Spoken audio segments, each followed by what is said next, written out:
Welcome, Pewter Report readers, viewers, and listeners to a brand new edition of the Pewter Report podcast brought to you by Brier Greaves Insurance. Protecting your assets starts with a company you can count on. So whether it's auto, homeowners, flood, boaters, or business insurance, Brier Greaves Insurance are the people to work with. Head on over to briergreavesinsurance.com for more or give them a call at 813-876-4166. That's 813-876-4166. On today's show, we are going to talk about the Bucs free agency and grading how they've done so far with their moves. We know they're not totally 100% done just yet, but they did go through the first wave, made a splash, made some big re-signings, and we're going to break that all down.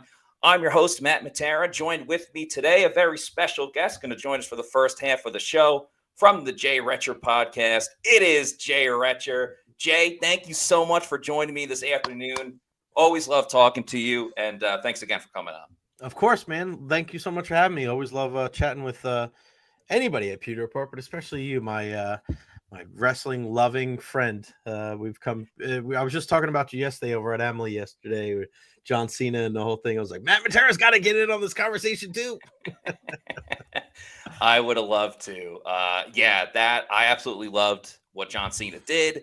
It was insane seeing him at Brussels and everything like that, but we could talk about that at a later time. And it's funny, Jay, I was thinking as well, the last time you were on this show, it was actually an emergency podcast when Liam Cohen decided to leave the Bucs after saying he would come back, but then go to the Jacksonville Jaguars. So nice to be talking to you under different circumstances that maybe necessarily aren't as chaotic. But now that the dust has settled a little bit, are you still as angry about Liam Cohen leaving, or has Josh Grizzard and his press conference and, having that continuity with the offense kind of eased your tenses a little bit?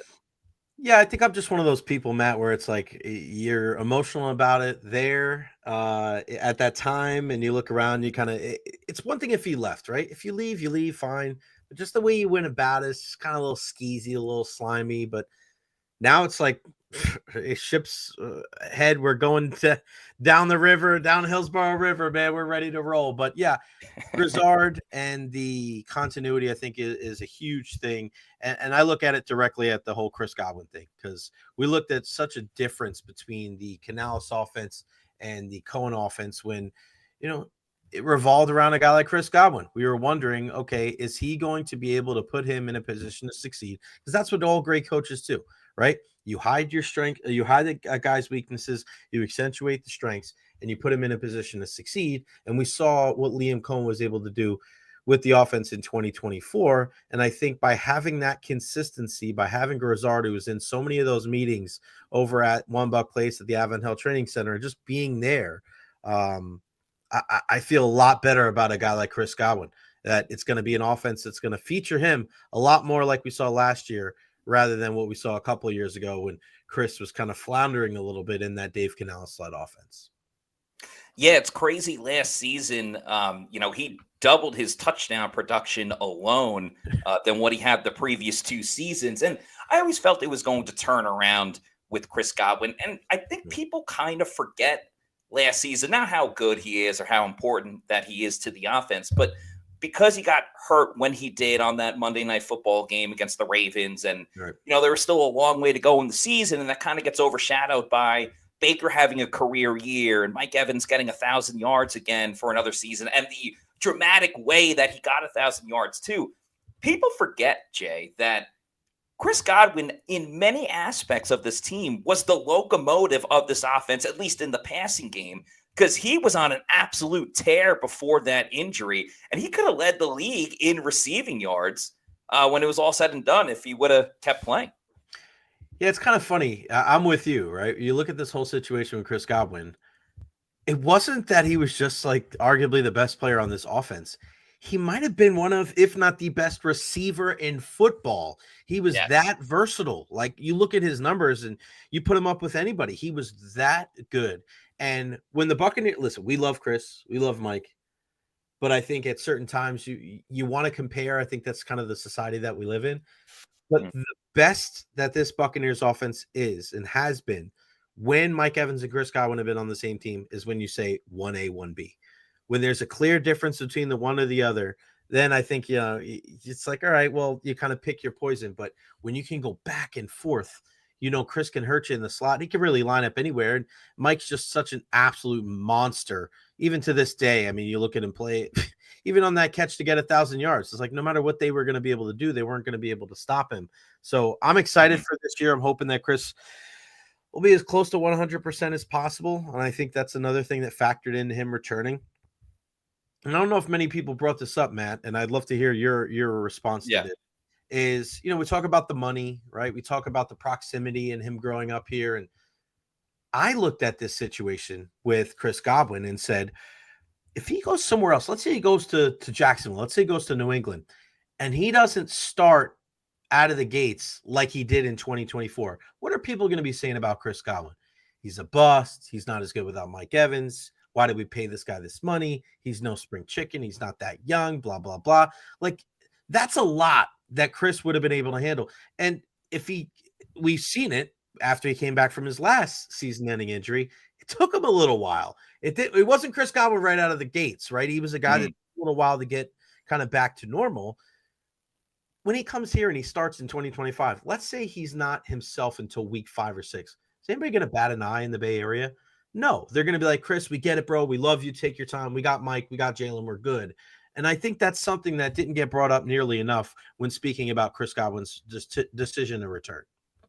Yeah, I think that's a great point and very interesting because this time around, because it's the second injury that unfortunately that he's dealing with, crazy enough, in a contract year, once again, we've seen the history before. And a lot of times we try to learn that we don't want history to repeat itself, but we can also learn and understand, okay, maybe let's not freak out just yet when it comes to this situation with Chris Godwin. And just knowing, and I kind of felt at the time when he came back from his first injury, that team needed Chris Godwin way more at the time than this current team in terms of like starting the season. Obviously, you need Chris Godwin for a playoff run and if you want to go to the Super Bowl.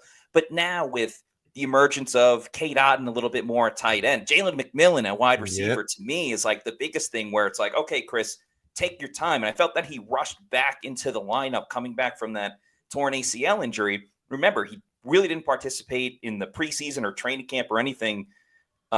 Came back for a little bit, but played in that first game and then immediately had a hamstring injury and missed some time. So as much as I want to see Chris Godwin right away, I'm more than fine if he misses, the first game of the season or 2 games into the season, but you have him for the long haul versus he comes back too quickly, gets a handful of other nagging injuries based on not focusing on other parts of his body, just trying to rehab one spot. I think this Bucs offense overall is way more equipped to do it without Chris Godwin for a little bit than they were in previous years. Yeah, and you don't want a guy to get an injury because he's overcompensating, right? So he's taking it easy on that leg. He could pick up something on the other leg.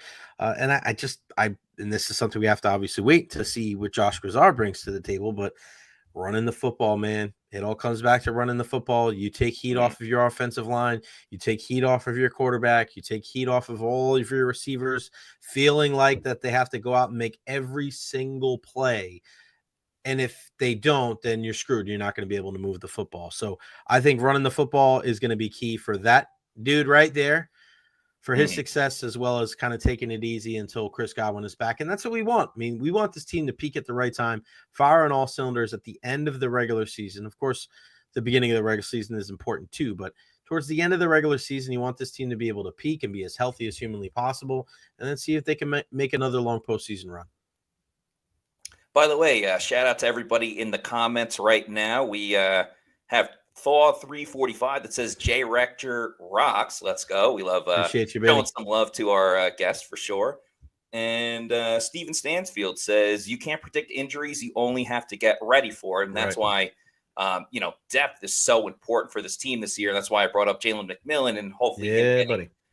That resurgence for him in his second year. And of course, as you mentioned, the run game and Bucky Irving in year 2 as a starter is super exciting as well. So the free agency re-signings, of course, Chris Godwin is the headliner, 3 years, $66 million.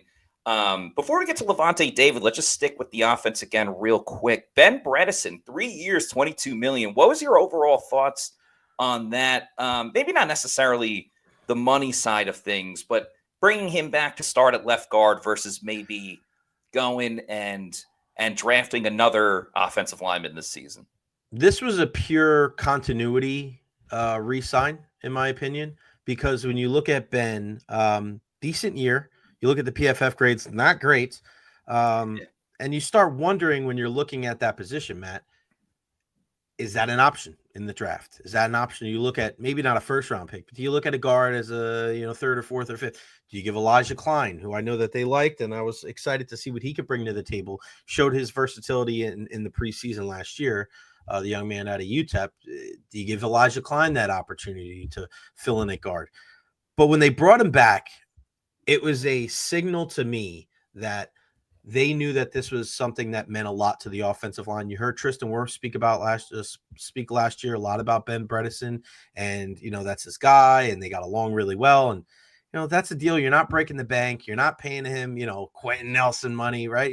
You're bringing him back. You're giving him some security, and it seems like it's a deal that everybody's going to be happy with within the organization. So if he can take the next step, and you think a guy would be able to do that second year with a team, not having to deal with a battle with Sewell Opeta this year, I thought it was one of those moves where even if it doesn't work out, it's not going to cripple you. And if it's something where you keep that continuity and that good vibes on the offensive side of the ball, and he can take a step forward and play a little bit better, both against the pass and against the run, I see no issues with it. Yeah, I think sometimes the PFF grades, I think they're very important, but other times I believe they kind of lose context a little bit. And I think offensive line is one of those areas where it's tough, right? Offensive line, we only have so many stats. They're not scoring touchdowns. They don't get rushing yards, and they don't get credit for all the rushing yards that a lot of the big players are going to get. That's why when you have a guy like Tristan Wirfs, it's so special, because not a lot of offensive linemen and offensive tackles are stars in this league. But to me, I just find it incredible that going into this season, and we'll see what happens, because Luke Gedeke, I believe, is going to get a contract extension. Yeah, he is. So if we're under, I know you can't assume, but if we're going with that hypothetical, you're going to have this entire offensive line under contract for at least the next 2 seasons, because Cody Mauch has 2 more years going into the season. Grant Barton's on a rookie deal, and now you just signed this 3-year deal with Ben Bredeson, and Tristan Wirfs had his contract extension last year. While it hurts a little bit losing Robert Hainsey, he was a top backup, and I thought he was a damn good backup. I mean, the infamous Sean Tucker game in New Orleans, it was Robert Hainsey that started that game with Grant Barton injured. But you have Elijah Klein there, like you mentioned, and I almost feel like Bredeson, while he's very solid, no doubt about it, I think like next year, because there's a lot to fix on the defense, and we'll get to that, but I feel like next year might really be the time where they maybe find someone else for true competition with Ben Bredeson, because at that point, you only have 2 more years left on his deal, and then another guy that can come in and potentially start with the group that is all together. But continuity is so important, and I don't know, I still feel like, even though it was only 1 season, still feel like we're getting used to having a good running game, and a great running game in Tampa, because based on what we had the prior 2 seasons, this was a breath of fresh air with Bucky, and specifically that offensive line. Yeah, and we know what goes into having a strong running game, and some people will look at like Saquon Barkley. That kind of throws everything off because of how dynamic he was, but he doesn't have the year that he does without that strong offensive line. But it's also how they get coached up, right, by the offensive line coach, what the game plan is, how they run the football. Right? There's a lot that goes into it. It's not just, all right, well, if you have a good running back, you're going to have a good running game. No, you need that continuity in the offensive line. You need play calls that aren't just going to be, all right, we're going to run it up the middle, 3 yards in a cloud of dust. You need to have that versatility, but everybody needs to contribute. So if everybody just contributes a little bit, maybe you'll be middle of the pack. But when you have stellar offensive line play, when you have really good play calling, and then you have a rookie dynamo in Bucky Irving, I mean, that's a recipe for big time success. And that's why you can go from a team where you were 32nd in the league to rushing to top 5. So it's exciting. But it's also, I don't want to say concern, But Matt, that's one thing from changing from Liam Cohen and Josh Grizzard. It's a wait and see approach. It's the same thing we said with Baker Mayfield last year when he went from Dave Canales to Liam Cohen, where you knew what Canales' shortcomings were, but you also knew that there was success there with Baker. You knew there was a good relationship there, the optimist bully that is Dave Canales, and he allowed Baker to exhale. He allowed Baker to take a deep breath and go like, all right, I'm home. I won the contest again, or I won the battle with Kyle Trask. This is my team. Let's go from here. You're going to have to see that for the running game from year 2 to year 3 with Baker running the show. But that's a good problem to have. It's a good problem to have because you have a lot of pieces and you also have a lot of good structure with your leadership. And it, obviously starts with a guy like Jason Light and Todd Bowles and all the way down. By the way, did everyone give you your flowers for being like the one person that wasn't on the fire Todd Bowles train for Liam Cohen? Because I remember going on your show and I was kind of on the opposite side of it. So if I haven't already, I mean, you were 1,000,000% right about that. And as we learned more with Liam Cohen, then just want to give you your flowers for that because you were 1,000,000% right. Well, you know what? And then thank you for that. And listen, you're always going to get way more wrong than you do get right in this business. But I think this is a cautionary tale. Like we have to be. Every single offseason, you want change. And I know we're going to talk about Jamal Dean, and I think this is another good example of it. Sometimes change isn't for the best because you can always get worse. And I'm saying that as a person that lives – I'm an optimist bully myself. I'm a Mr. Glass half full, positive, be positive. Things are going to work out. Everything's going to be okay. But I think it's also very important to be cognizant just because you take this player – and take him out and put another player in, or just because you take this coach out and you put this coach in, just because it's different doesn't always mean better, right? You may in certain areas improve, but in more areas you could get weaker. And I always went back to the Todd Bowles and Liam Cohen thing where you go through 2 seasons in a row where you just stink in the middle of the season. And we didn't hear one person jump off the ship. Not one person say, screw Todd Bowles, he doesn't know what he's talking about. One person that would dare disrespect that man. Does he have his shortcomings? Is he a top 5 coach in the league? Probably not. But there's a lot to be said in this era of sports, in this era of professional athletes, where one thing goes wrong, these guys are hopping on here. They're going on Instagram Live. Man, I'm just about to get mine. I'm about to do this. I'm focused on me, I. It's about the name on the back of the jersey rather than the name on the front of the jersey. And you don't get that with the Bucs, right? And there's something to be said about an all-in mentality. There's something to be said about playing for the team and not the player. And even when you go to the contracts, right? I mean, everybody makes a big deal now about, look at Jamar Chase and T. Higgins. Good for them. They're getting all this money. Look at how much money that Mike Evans and Chris Godwin are making combined. It's less than what Jamar Chase is making per year. So that's great. Take care of what he's, he wants to be the best in the league. It's a priority to him to be the highest paid receiver. Fine. I'd rather have a guy like Mike Evans whose priority isn't to be the highest paid receiver. His priority is to win another Super Bowl. Because how many high-flying, high-paid number 1 receivers really win it all? Go back and look. Go back and look at the history of the NFL. And the guys that have the number 1 paid running back or the number 1 paid wide receiver, it doesn't happen very often. I want guys that are going to be like, hey, I might take 2 or 3 million less just so my other guys can eat because I realize this is a good place to go because of no state income tax and because it gives me the best chance of win. I'm not saying everybody is going to get a hometown discount because I think that's naive to think that every player is going to be like that. But when you find out if a guy's really about that life, it's usually after the fact, and his name is usually Chris Godwin or Mike Evans. That's what makes them special, Matt. Amen, brother. And I think that puts so much more emphasis, or I guess a spotlight on what makes Jason Light so great because he really values that, the type of person that everybody that he wants to have on this team. And that's why that was the key word. Person, not player. Person. And I said this about the Tampa Bay Lightning for many years. When Steven Stamkos took a less than market deal the first time, you know what nobody else did? Nobody else was like, I want to break the bank. So Kucherov and Point and Vasilevsky and Hebben and everybody falls. When you're in that Buccaneer locker room, listen, if you're going to go out and you want to get paid the most money, that's your prerogative, bro. It's your life. But if you want to be here and you want to be part of this team that's trying to win another Super Bowl, you're going to fall in line to what Mike Evans and Chris Godwin did, and even Baker Mayfield, right? Like Baker could be throwing up a stink right now. Look at all these other guys getting paid. I need this. And I think eventually, Baker will get a bump up, but he's not losing his mind. He's not willing to sit out, right? Like, so that type of thing, that doesn't happen everywhere. It happens when you have a fantastic leadership core in place, and it goes all the way up to the top of the Glazers, letting everybody do their thing.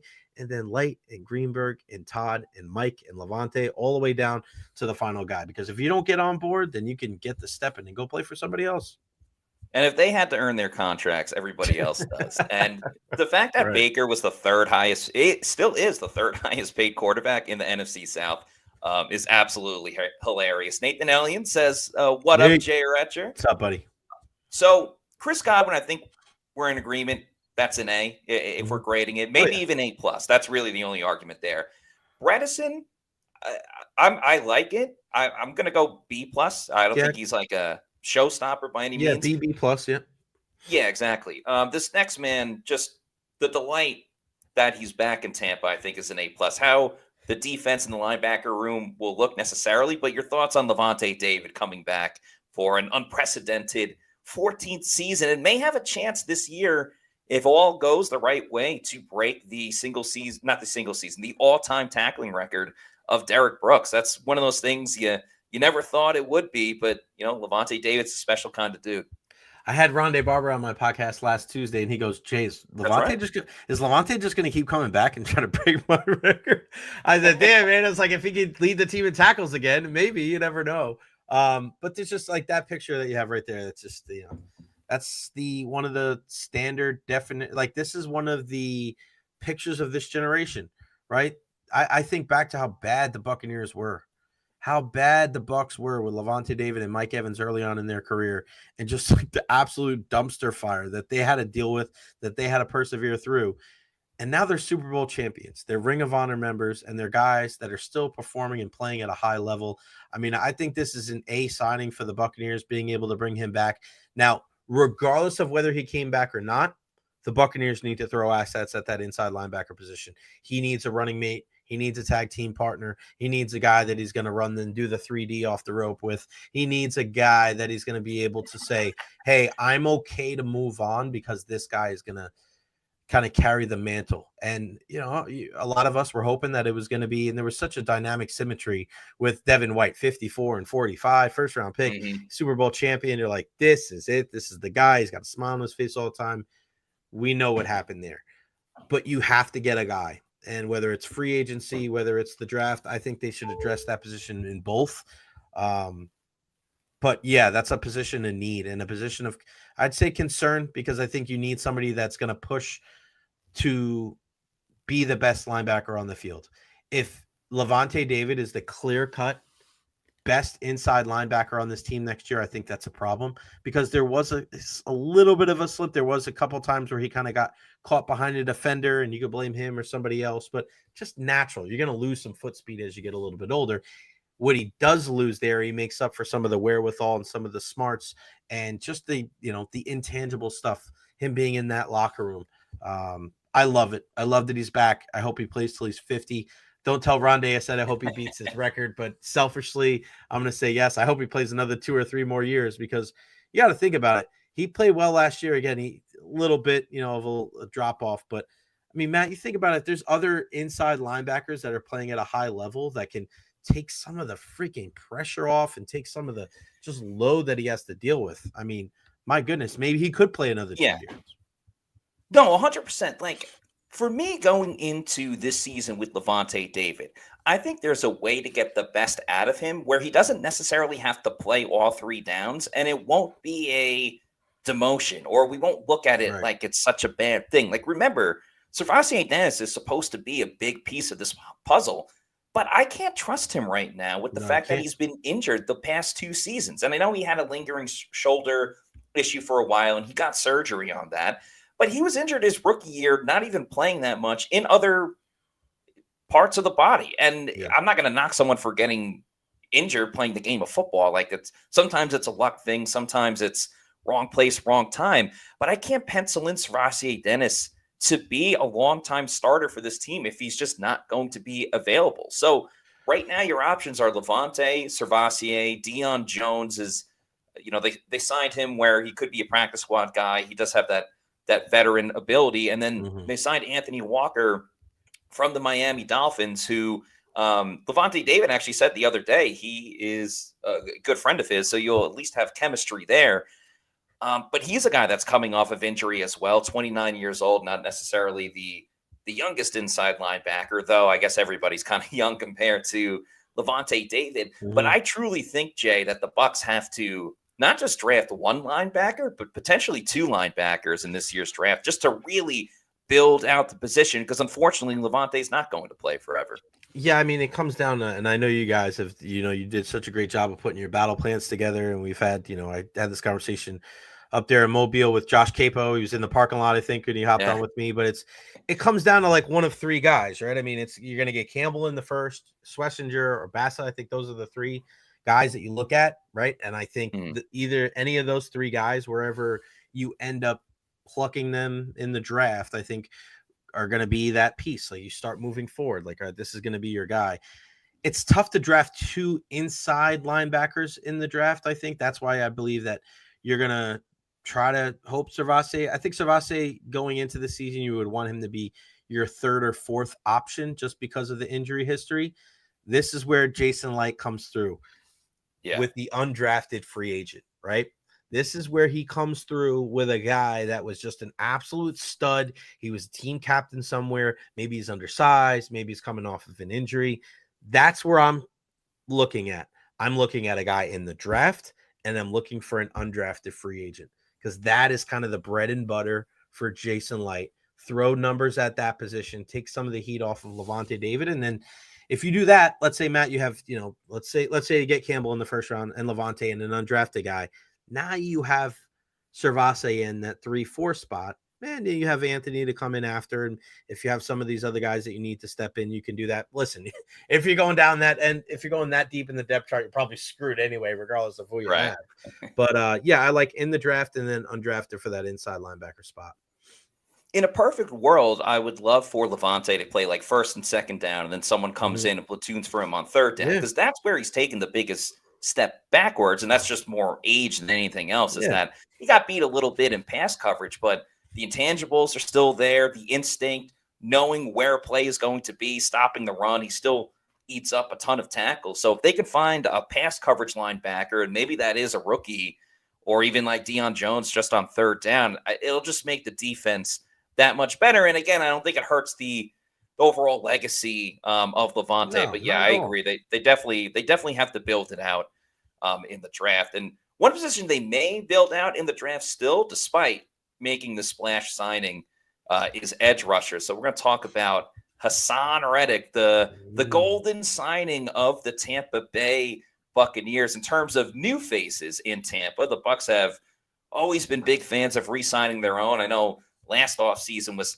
highlighted by that, but this offseason is taking that mantra once again. But Hassan Reddick, what was your initial reaction when it said the Bucs are signing Hassan Reddick? Because I kind of went, huh?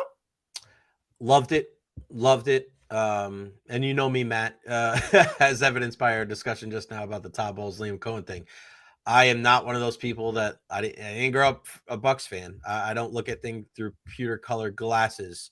But I've grown to love this freaking team, this whole organization, top to bottom, and especially how Jason Light has really constructed his roster. So when I look at things, I look at them for face value, and I'm looking at how old the guy is, what you're paying him, what his most recent production is like, and also kind of a forecast, right? I think when you look at Hassan Reddick, you throw out last year 100%. What happened with the Jets? It's just classic Jets.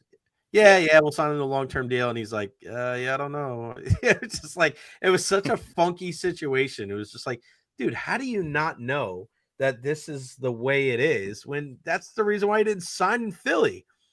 Right. So it's like, for those that are worried about Hassan Reddick this year being some kind of malcontent, that couldn't be farther from the truth.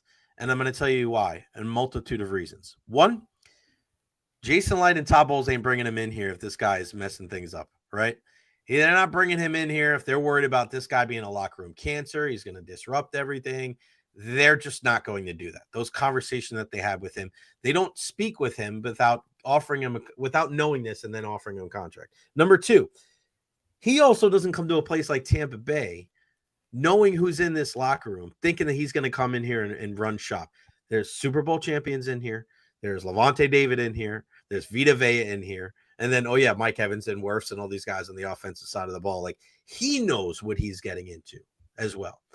And then also, you look at number three, the production. This guy is a 10-sack pretty much automatic. Early on in his career, you look at his stats, and obviously they didn't really know where to play him. Now, when they put him on the outside, the guy was a beast. He's actually had an example of being in a one-year prove-it deal before in Carolina. Got the sacks there, over 10, goes to Philadelphia, and continues to ball out. So he's been able to ball out on the outside when kind of he was the only type guy really being asked to rush the quarterback, and as part of a rotation like we see with Philadelphia. I don't see how this is a bad move at all. He's getting paid what, 12 million guaranteed, 14 million if he achieves all his, he reaches all the incentives, everything like that. Incentives, yeah, bro, it's less than Khalil Mack. And I was against Khalil Mack because you look at Khalil, his numbers have gone down. Last year, playing in a defense with Joey Bosa, playing in the defense with, Jim Harbaugh, and understanding the importance of the trenches. He had two really good linebackers all over the place, making tackles left and right for the Chargers. So I think it was great because of how long they signed him. It was a one-year deal, how much they gave him. It wasn't the amount of money that Khalil Mack got. Him going into a locker room as a veteran, going into a locker room, yeah, it's one of the younger teams, but also littered with champions. And with Jason Light and Todd Bowles, I think this was the perfect veteran to add to this pass rush. And we'll see if it pays dividends, not just for him, but also for the rest of the guys, because they need to take their level up a notch. So I feel comfortable in the sense of, at worst case scenario, if it does not work out, it's a one and done anyway, in the fact that it doesn't work out. And I do agree that I don't think he's a malcontent. I think it's more of just the contract thing didn't work out with the Jets. And I'm also a firm believer that if it's between the player and the Jets, whose fault is it? It's usually the Jets. I mean, look at Geno Smith leaving the Jets, and he went on to greener pastures. Darnold. Sam Darnold is another good example. I mean, hell, one of my favorite players of all time and former Buccaneer great, Darrelle Revis, he left the Jets. Yeah, he had a pit stop in Tampa, but then he went to Super Bowl with New England. Demario Davis, another guy. Yeah, Demario Davis is another standout example. The part that I do worry a little bit with Hassan Reddick is, even though it was a dumpster fire with the Jets last season, he still played in 10 games. And if you want to make the case, okay, well, he wasn't there for any of training camp, and it took a while to get acclimated to the defense. And then when you were there, Robert Saleh was already fired, so your defensive coordinator had a lot more responsibilities. At the end of the day, he was there to get sacks. And in 10 games, he only got one sack. There's got to be a little bit of a question of, is this the start of the decline? Now, if he's anything like he was the previous 2 or 3 seasons, this is an absolute steal and a home run for the Bucs. But I do worry, if it doesn't work out for Tampa Bay, unless they draft another first-round pick once again, which they very much likely could, then you're kind of back to square one with, okay, you got Yaya, but what else do you really have unless Chris Braswell kind of steps up this season? And that's why I don't, as much as I think it would be smart for the Bucs to trade down and to give themselves another pick, especially if we're seeing a run like we saw today. Mel Kiper came out with his mock draft and having Jackson Dart getting drafted in the first round, and also Amari and Hampton making it 2 running backs in the first 12. Listen, I think that's crazy. But if it happens, a team like the Buccaneers are going to benefit because they're not after the quarterback. They're not after the running back. They're after the positions that they need. And, if you, let's say you're at 19, you could trade down to 22 and still get Ezeraku or still get Green or still get James Pierce. I don't think that's the worst thing in the world. But I also, the more and more I go, I go down the list, Matt, and I want to ask you this. Do you really want to draft a first-round edge when you have Hassan Reddick and push down Yaya to your third? to push Braswell down to your fourth, right? Is that something to be cognizant of? Because as much as we love, and I think that you need to throw numbers at the outside pass rush, just like we've seen with the Eagles, we've seen from San Francisco over the years, I'm not taking one of those guys over Jahad Campbell.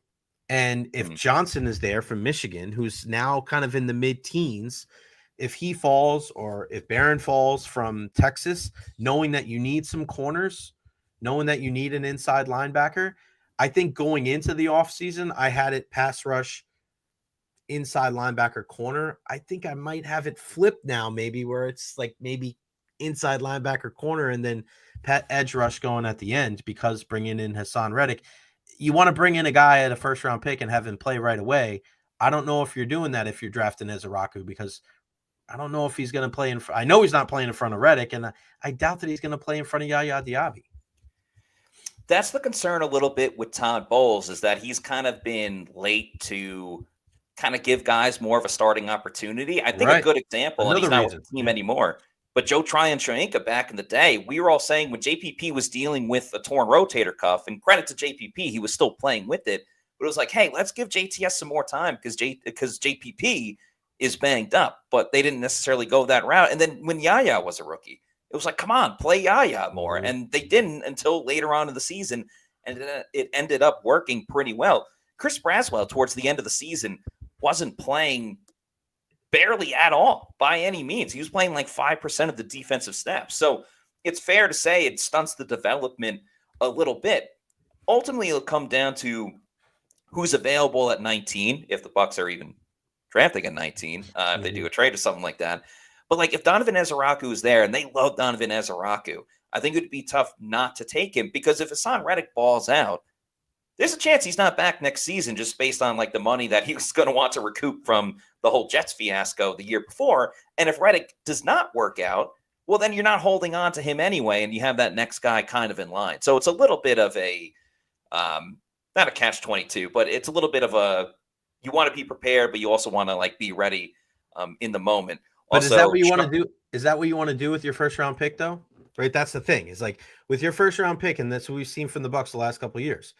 Their first-round pick for them, and I'm not talking about the Joe Tryon-Shoyinka, but I'm talking about Kalijah Kancey. I'm talking about Graham Barton. You want them? Okay, they may compete in training camp, but we know those guys are going to start. So if you're going to draft a guy at 19, it's not 28. You're drafting a guy at 19, even if you trade back and go to 22 and 23. I think you want that guy starting in week 1 for the Buccaneers. And we know that, I mean, you could argue just based on the way Todd does it. It's less about what we think and more about kind of what you just said, using past experiences of the way Todd deploys his players. I don't think that you would start as Ezeraku in week 1. I think you would start with Yaya Diaby and Hassan Reddick. And, that may, and it does endear you to players, right? Because you don't give up on them too early. Remember, Ryan Neal played way longer than he needed to as well. But I also think about it, if you want instant impact, and if you're looking at this team, give me Jahad Campbell gets drafted number 19 overall. He's starting week 1 next to Lavonte David, right? That's corner. Very true. If it's Will Johnson, maybe Will Johnson gives you an opportunity to maybe move on from a Jamal Dean, but maybe you can kind of use him as your third corner. Maybe you kick him inside. I don't know if that's probably the smart thing, but if Barron's your guy from Texas, who's an absolute ball hawk, maybe you kick him inside. Think about that. Think about if you get Barron there. Okay. And then you get Schlesinger in the second round, and those two guys are starting in week 1. And now your defensive secondary is Dean, McCollum, Barron, Antoine Winfield Jr., Tyke Smith with Schlesinger and David with Hassan Reddick and Yaya, right? Like you start like bouncing around. You're like, I like that. I like that. I like that. I mean, how Jason Light attacks this draft, I think is going to be clear on whether the Buccaneers make another run to the Super Bowl or not. Like it's that simple. If he doesn't nail the draft, I think they're going to have some issues. If he nails it, they're going to be right there with everybody else because the offense is there. The defensive foundation is there, but they just need a couple of these young pieces to be able to kind of fill in some of those gaps, like we've seen with Antoine Winfield Jr., like we've seen with some of these other guys over, in the past couple of years. If they do that, sky's the limit for the Bucs in 25. I completely understand what you're saying, but I guess on the flip side, like the 3 guys you mentioned, whether it's Barron or Johnson or Campbell, what if they're not there? Because you can still, get a good linebacker in like the second or third round. that's where, to me, it's a little more best player available. Now, if all three are on the board, then hell yeah, go get a corner or go get that starting inside linebacker. That's why I'm kind of team best player available right now, because even though they do need still an upgraded inside linebacker, the Bucs have shown they can find value later on in drafts. I mean, look at Bucky Irving last season, or Zion McCollum a couple of years ago. That's the only thing that I would push back on a little bit. But last thing I want to talk to you about, because you've been very gracious with your time. Don't make a scene, or kind of make a scene. I don't know. Jamal Dean has been a big topic of conversation this offseason, whether to keep him, whether to not keep him, draft one. But, corner is kind of a tough position for a rookie. But at the same time, you see some rookies, like with the Eagles, immediately hit it off. Where's your thought process right now with Jamal Dean in terms of keeping him with the Bucs, maybe eventually letting him go, and the money that the Bucs are paying Dean versus these crazy contracts that now corners are getting? Well, I want to add this too, because it just happened a couple minutes ago. Rick Stroud just tweeting out that the Bucs are signing Bryce Hall to a 1-year deal. That was another conversation that I want to have with just the Pewter people in general. But thanks for breaking that news. There you go, buddy. Another position where I just think you have to throw numbers at it. And I don't think it's a smart thing to just start getting rid of players before the season starts, just because you think that they're not good. And it happens every year in baseball. Oh, you got 6 starting pitchers, you should trade one. No, never, ever. You know what happens? 3 of those guys get hurt. And all of a sudden you're like, what bullpen guy can we bring in there? Same thing with the Bucs. Don't be so quick to get rid of Rashad White. Just because Bucky's going to be the starter, you need Rashad. That was ridiculous. You need Sean Tucker. Not to cut you off, but that was insane. Fine. Yeah. Same thing with Jamal Dean. Bro, these guys are making $30 million. This guy's making 12 and a half. I think he's making, is that right? Jamal Dean, 12 and a half. Less than half of these guys. Like, that's not hurting you, man. That's not crippling you financially, right? You're bringing Hall back. You have Zion McCollum. Okay, those are a good 2-3 or a good 3-4.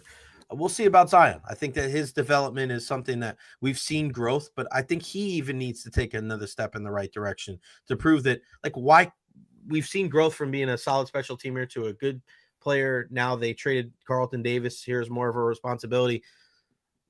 What about the maturation of Zion McCollum? Dude, if you're that good, step up, bro. Be on the fringe of being a Pro Bowler here. Come away with some picks. I wouldn't be so quick to get rid of Jamal Dean, because yes, can you count on him for 17 games? Probably not. But I look at what the Eagles did. They drafted Cooper DeJean. They drafted Quinyon Mitchell. They still had Slay and Bradbury, right? They didn't get rid of those guys. Now they've moved on from after the season. After a year, though. Yeah. After the year. Don't be so quick to get rid of good players, veteran players, even if they do have, some questions, because you just never know when you're going to need them. If they're crippling you financially and it's between them and keeping another guy, yes, of course, get rid of him. But you can't replace experience. He is a Super Bowl champion. And when he is available, I think he can do some good things in this Todd Bowles defense. And I think you will see a different Jamal Dean if this pass rush improves. Todd Bowles adjusting to his scheme and making sure that, hey, and we watch all the time, Matt, death by 1,000 paper cuts. They let everything, they give up these millions of receptions in front of them in the first half of games. But at the end of the day, I'd rather have that than getting beat over the top like we see happen sometimes with Jamal. And you can't try to have these guys covering the entire time when you're not getting home, and especially when you're not getting home with 4. So you have to blitz. So you have to think about these certain things. If you can get home with 4 this year with Hassan Reddick, and the quarterback has to get rid of the football quick, then you can play up a little bit more, play some more press coverage rather than this Mike Smith defense that we see sometimes that drives everybody, that gives everybody agita. I be patient with Jamal Dean. I don't know if he's a Pro Bowler, but if he's that expendable at the end of this year because other guys are playing well, I think that's the route you go rather than trying to get rid of him now just for the sake of getting rid of him.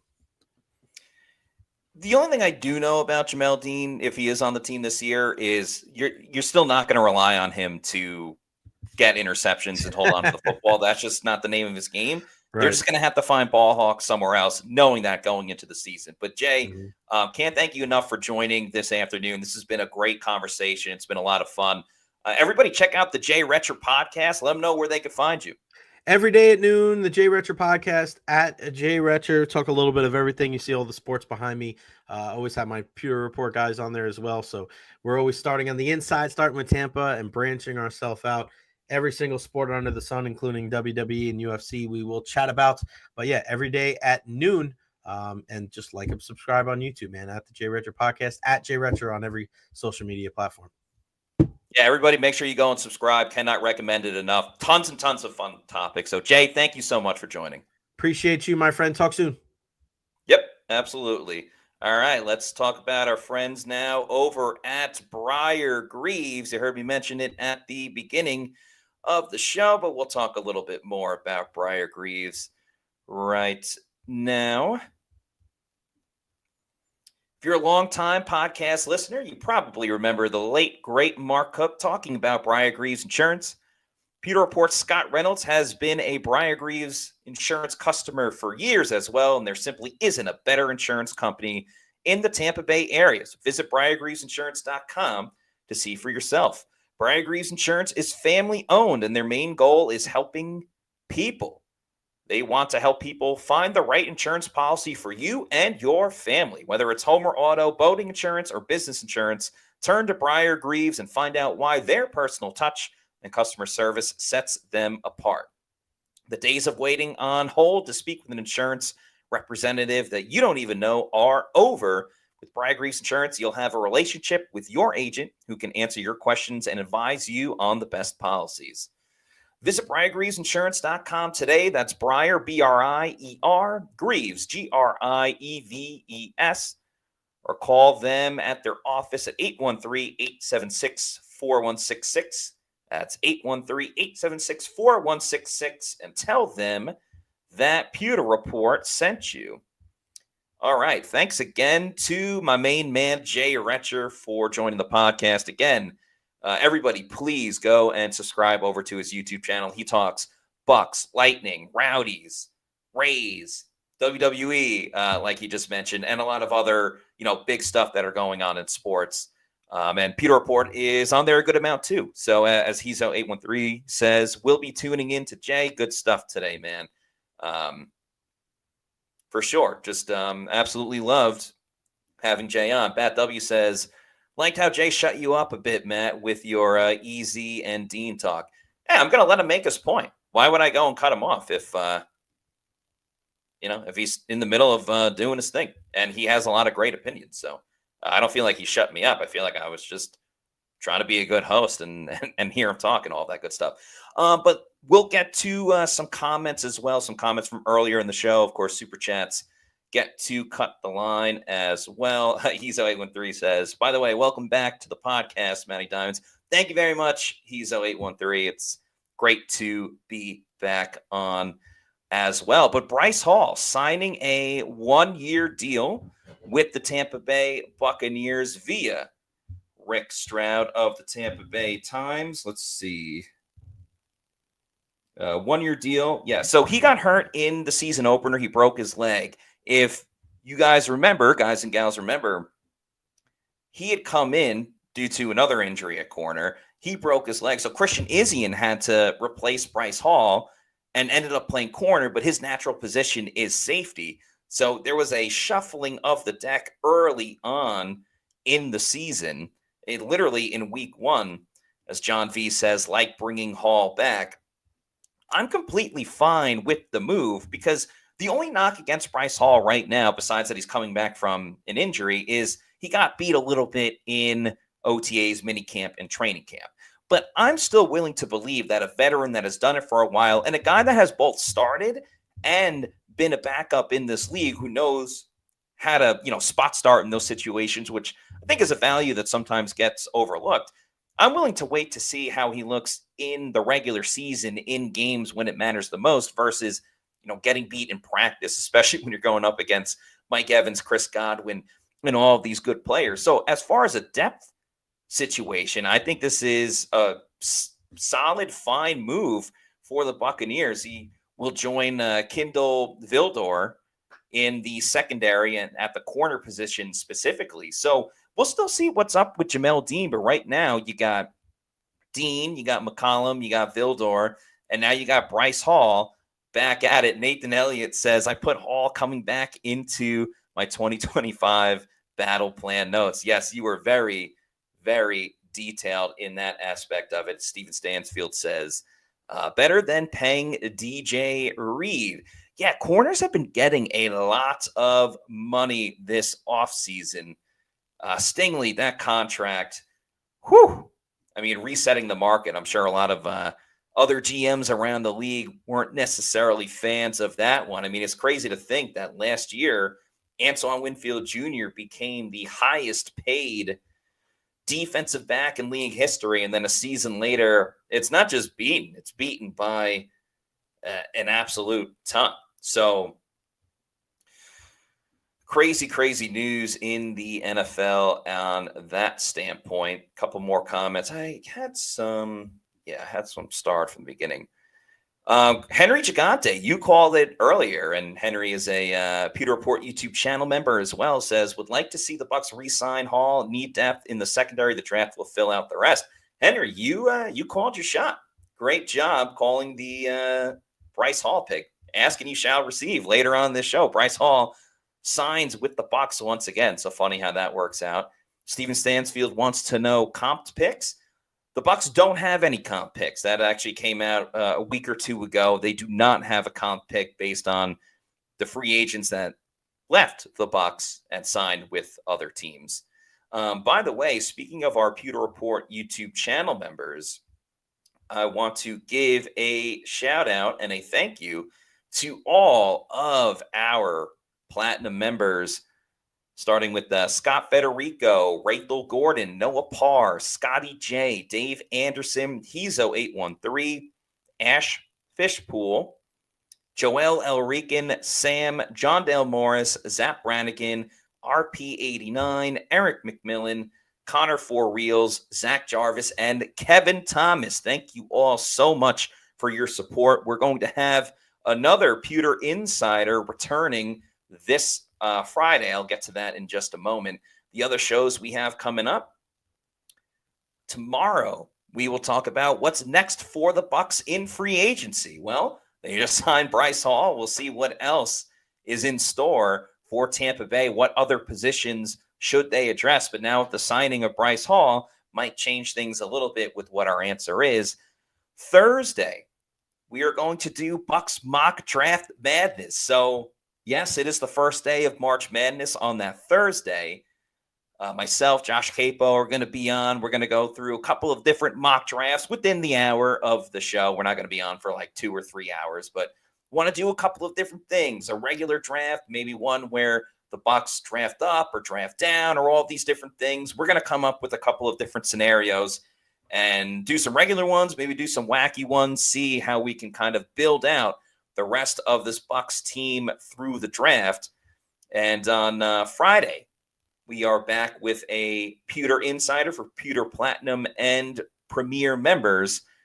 The topic will be how Hassan Reddick impacts the Bucs. This is the biggest non-re-signing for the Buccaneers in free agency. How much of an impact can he have? How will Todd Bowles decide to use him? We will discuss that on Friday's show. Another thing that I want to discuss right now is getting a meal over at Walk-Ons. Yeah, so what happened out there tonight? We struck out at home with leftovers, then we remembered Walk-Ons. What effect did the situation have? Spirit soared. Nick took on a burger. Jen obliterated her ribeye po' boy. And speaking of spirits, Laura even scored a real tasty cocktail. She needed that. Any lessons learned today? Yeah. Head straight to Walk-Ons. Scratch-made dishes, wall-to-wall TVs, craft beers, and cocktails. Walk-Ons for the win. Shout out to Walk-Ons. There are 3 Walk-Ons in the Tampa Bay area, one in Wesley Chapel, another in Lakeland, and one more in Midtown Tampa, close to Raymond James Stadium where the Bucs play. And now's a great time to go to Walk-Ons. They have tons of awesome deals every single day, whether it's happy hour, a ton of fantastic appetizers. And with March Madness right here, go to Walk-Ons, check out all the games that are going on and enjoy the atmosphere that is Walk-Ons. Like I mentioned, 3 in the Tampa Bay area. All right, a couple more comments we'll get to. Low Country Pirate says, I hope we get Savon Ravel. We can get a good linebacker in later rounds. That would feel like we were planning for life after Dean. I do think they're going to end up drafting Jamal Dean's replacement in this year's draft. They're probably not going to address it finding a starter like in free agency, a long-term starter. So I'm curious how much the injury history is really going to impact him, because he's a first rounder, no doubt about it, if that was the case. Lugs Gaming says draft aren't fulfilling needs. Yeah, that's especially later on. Like early on, I think you got to go with maybe a position specifically because everybody's on the board, unless there's someone so much better than another. But yeah, it's not always for filling needs, no doubt about it. Rachel Gordon, a Pewter Report YouTube channel member, thank you very much. Going back to our conversation earlier when Jay and I were talking about the run game, says, if we didn't have Bucky, we'd probably be in the last half of the league in rushing. Bucky certainly was the best running back, and he was a dynamic game changer. But you got to think, if Bucky's not on this team, what is it? Rachaad White 1 and Sean Tucker 2. I mean, there were a lot of people clamoring for Sean Tucker to play a little bit more. I wouldn't say that the Bucs would be, top 3 or 4 in rushing like they were, but I don't think they would have been last in the league by any means. But there's no doubt Bucky Irving was a huge difference on this team. Marco Jordan says Tampa Bay Buccaneers need Jalen Walker, my favorite player. Well, that'd be cool for you if he ends up on the team, but he's kind of like a hybrid guy as well, so not exactly sure what his fit is. And Chuck, also, I think we talked about Reddick before. Low Country Pirate says, I'm happy for Hassan. Has seemed like a cool guy at the press conference. I think he has a solid year. I'm not as big on Hassan Reddick as I think everyone else is, and it's not because of the Jets thing. I know everybody will say that, but I don't think that's – I just think it's more of the 1 sack in 10 games that concerns me a little bit more. Supply and Demand says we should trade Rachaad. I vehemently disagree with that. You need depth at running back, and Rachaad White provides a ton in the passing game. They're not trading Rachaad White. Bucky's going to be the top guy, but Rachaad will have an impact on this team as well. How you manage your money is a very important impact as well. There's nobody better to use than Muni Financial. At Muni Financial, we help you live in the now. Congratulations. We're so happy for you. Thank you. And even though the now may feel very different, you still need to plan for the future. How's retirement treating you? Oh, just fantastic. I know I say it all the time, but you really got to come up to Colorado. Let's do it. All right. Yeah. We can help you develop that plan to keep you on track, so you can still prepare for tomorrow, today. Muni Financial. Plan ahead, stay ahead. That's right. Muni Financial has proudly been serving clients across the country since 1980. They can help you with a number of things like advisory service, brokerage services, annuities, sales and trading, and more. If you wanted to set up a college account for your kid, if they want to go to school, you can do that as well. So check out Muni Financial. Give them a call for a free consultation. They have Muni Financial all over the continental United States, not just in Florida, not just in Colorado. You can be in Maine. You can be in Oklahoma. You can be over in Delaware, where Chris Godwin is from, or, on the West Coast in California and things like that. Idaho, Montana, all over. So check out Muni Financial. See how they can help you. That's going to do it for us on today's show. Thanks again for Jay Retcher for joining.